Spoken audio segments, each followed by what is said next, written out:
The number one thing that I hate is when you click on this video just because of the title and thumbnail. I've got to make something that sounds very extreme for you to want to click on it. You don't want to click on something mild like YouTube is challenging, but we're going to make it through. That's boring. So what does that do? That makes every single YouTuber have to constantly make the craziest sounding extremist video titles and thumbnails. Then inside the video, I have to say really extreme sounding things, even though they're not extreme. So every video is kind of mild, but is packaged as if it's bigger than it really is, which is not very honest now, is it? But that's the way YouTube works. If you want to get into the good graces of the almighty algorithm, then you have to have the catchiest title and thumbnail, the ones that link up with other videos with similar titles and thumbnails that are doing really well. So now I'm trying to chase trends of other types of videos. Let's talk about the YouTube algorithm. One of the suckiest things about YouTube, but one of the best for some people. When you're first starting out, you'll be able to see the analytics and you'll be able to see what kind of videos your videos will pop up next to, where YouTube is pushing your video. And I've noticed for me, a lot of times it's random. It has nothing to do with the type of video that I'm trying to make. I usually tag music business or music education. I always talk about artists, musicians, and I put this kind of language all over the titles and in the description and in the tags and all that kind of stuff. And I want to help seed the direction that I want my audience to come from. But for some reason, the algorithm thinks that I should be shown right next to ABC News nightly updates or something. That doesn't seem to work out very well, and it kills the engagement. The click-through rate goes way down. Then it kills the video. So the people that might want to see my video, aka subscribers, or people that are looking at music business advice and stuff like that, or artist development advice and things like that, don't get to see my video, but the nightly news people did. This could also be because maybe you clicked on this video, but you don't normally watch these types of videos, but then you go watch the nightly news or lawnmower review videos. And then it's like, oh, maybe that makes a link. Maybe people that like lawnmower review videos are going to like this kind of content. So it shows it in that direction. But obviously that doesn't work. And I know the algorithm is much more sophisticated than I am. So I just have to sit here and trust that it's doing the right thing. If you're a new YouTuber, this is very confusing, and it'll start getting you to see false positives and false negatives. And you'll start potentially changing your videos to reflect the kinds of behaviors that you think that the algorithm will like. This will change your titles and thumbnails too. I did a video talking about Suno, and it's my most popular video by far. I was getting 20 to 40 views per video, and then now this one's up at like 7,000 or 8,000 or something like that. Why? Because it seeded it properly to the right channels. And yes, Suno and AI is a very popular topic. This builds the algorithmic pathway to resonate my video to the right audience. I'm not even saying I deserve anything. I'm just saying that as a creator, it sucks because you're not really sure what kinds of content you should be making or why something works or doesn't work when it could just be simply the algorithm. The algorithm testing you in the wrong direction and then killing your video. And you can do nothing about that. Not even your title or thumbnail or description or the way you package your video is going to change that. I don't care what these YouTube gurus are talking about. That's just kind of how it is. I don't want to make the same kind of video. I want to make something different, which means my stuff might not fit within the algorithm because it's not designed to. And what that means is that it's going to take a lot longer for me to trek through this to hopefully see some incremental gain to then know if I'm actually making the right kind of content for me anyways. So it takes time. I talk a lot about the lottery ticket mentality, and I feel like the algorithm makes you think as if you're picking the right lottery ticket, when you should just be thinking about the type of video that you want to be making and the type of content that is entertaining for you to make and entertaining for others. I won't know that for a long time. Let's talk about the comment section. So people say all the time that you don't really want to pay attention to the hater comments on YouTube or write them off or whatever. But I personally like to comment back on everybody's comments, including the negative ones. And in fact, if you're going to insult me, try to say something funny. Like, don't, it takes a lot to get me offended. I have thick skin, and not just because I'm fat, but also because I've been in the rap game for a long time, and the music business is very cutthroat. I don't live in that PR world where you have to keep your mouth shut and say what ChatGPT thinks is the most PC thing to say. I'm in the world of opinions, and it's really tough to offend me. So if you're going to say something, at least make it funny. But the thing that really bothers me is when people don't understand what I'm talking about in the video. They look at the title and thumbnail, they develop an opinion, and then as soon as the video starts, they start spamming a comment, and I answer their comments. Basically, if they were to just keep on watching the video, they would have been fine. Or they're so clouded in their judgment of what they're going to say that they see everything through this lens that is incorrect and not at all what I'm talking about. I want you to put your critical thinking hat on when you're watching my channel. I've had to reply to so many comments that are talking about stuff that I explain within the video that I should just create this copy and paste comment for those types of people. But I don't want to do that. I want, if you spent time to click on the video and to write something in the comment section, man, I'm trying to respond back. I respect when people take time out of their day to watch something that I've created and also comment something. Sometimes these comments are really long, and I try to read through every single one of them and say something back. Even on a video where there's like 500 comments, half of them are mine. That's just how YouTube goes, and I'm fine with that. But for the people that don't know me, I think you should put your critical thinking hat on.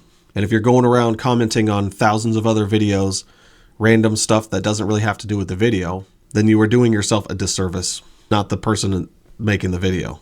Another thing that sucks about YouTube is that it takes a lot of time. To be consistent with this is tough because I'm a full-time audio engineer and I've got that whole thing going on. I've got a family I got to deal with, and not deal with. I love my family, but the amount of time that it takes can easily disturb your rhythm with everything else in life. So, for example, I recorded this video, and for some reason it didn't record the audio. So I'm redoing this video. That takes a lot of time.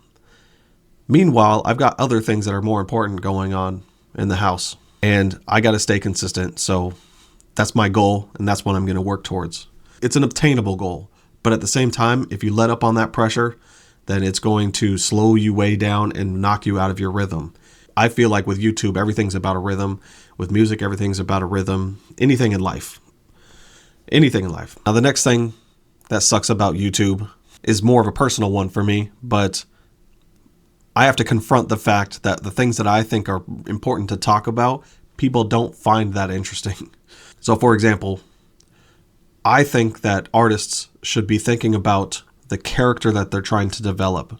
That includes seeing themselves as a character and developing their style around that. That could be their color palette, the style of music that they make, the types of posts that they make. These things all have to be cohesive and come together. Have you fallen asleep yet? Wake up.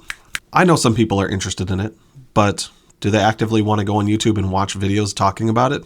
Sometimes, but people would rather talk about the divisiveness about how AI is destroying our world, or also that people that make the old school way of making music is over and now it's going to be all AI and the world is doomed and nobody has a job anymore. I think that is a huge deal to a creator. When I make an AI video, it goes through the roof crazy compared to my videos talking about the things that I actually want to talk about, the things that I think are actually important. Way more important than what kind of DAW you use or what AI platform you do or do not like. But it's less popular. That's always been the case, by the way, since before YouTube. I've always talked to people about the things that they need to get better at to be able to pursue music as a career. And those are the boring things that people don't want to do. I compare it to like going to a kid going to Disneyland, and then you stop them and be like, you can't go into Disneyland. You have to do your homework right outside.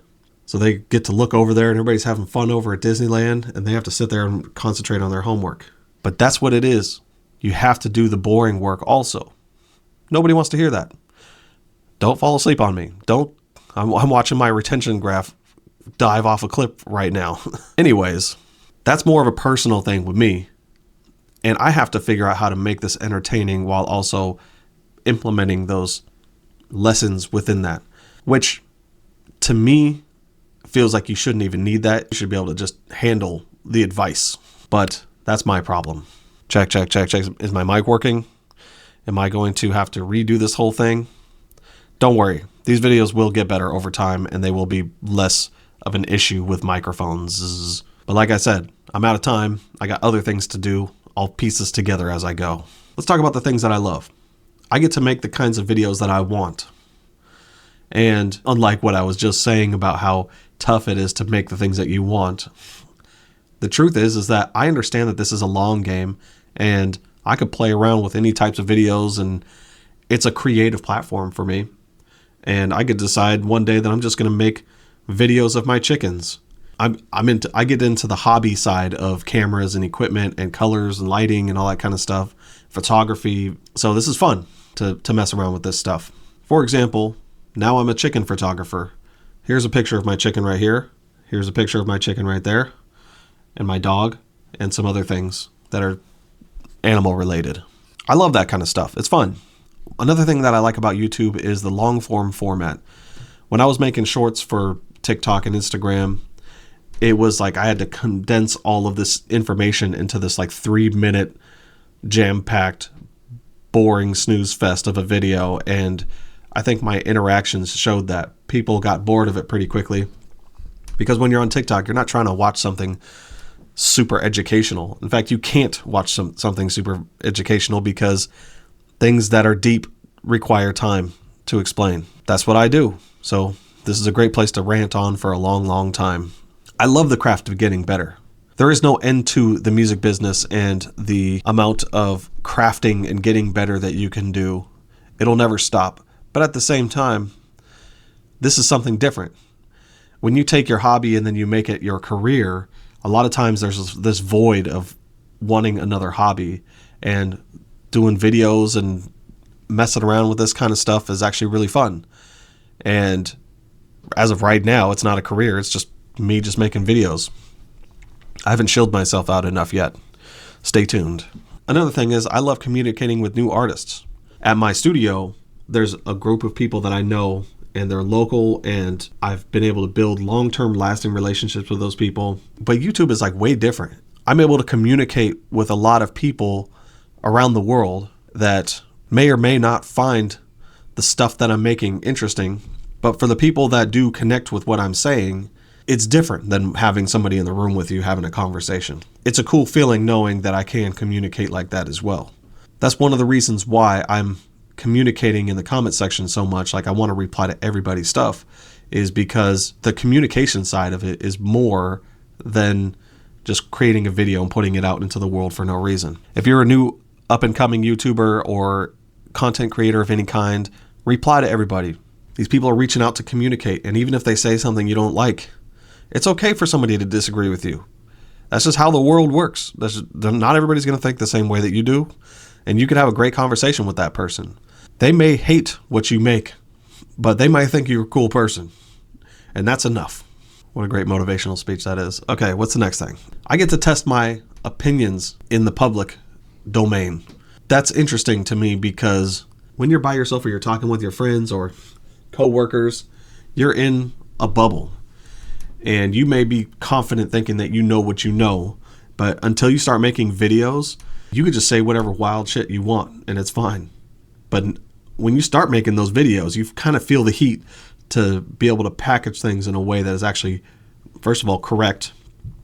You don't want to be saying a bunch of random stuff, and something that will test your ideas. I want to communicate true things, not just random silly bullshit, So it forces me to check myself as I'm creating. So far, I'm at 3 months of being on YouTube, and I've learned a lot.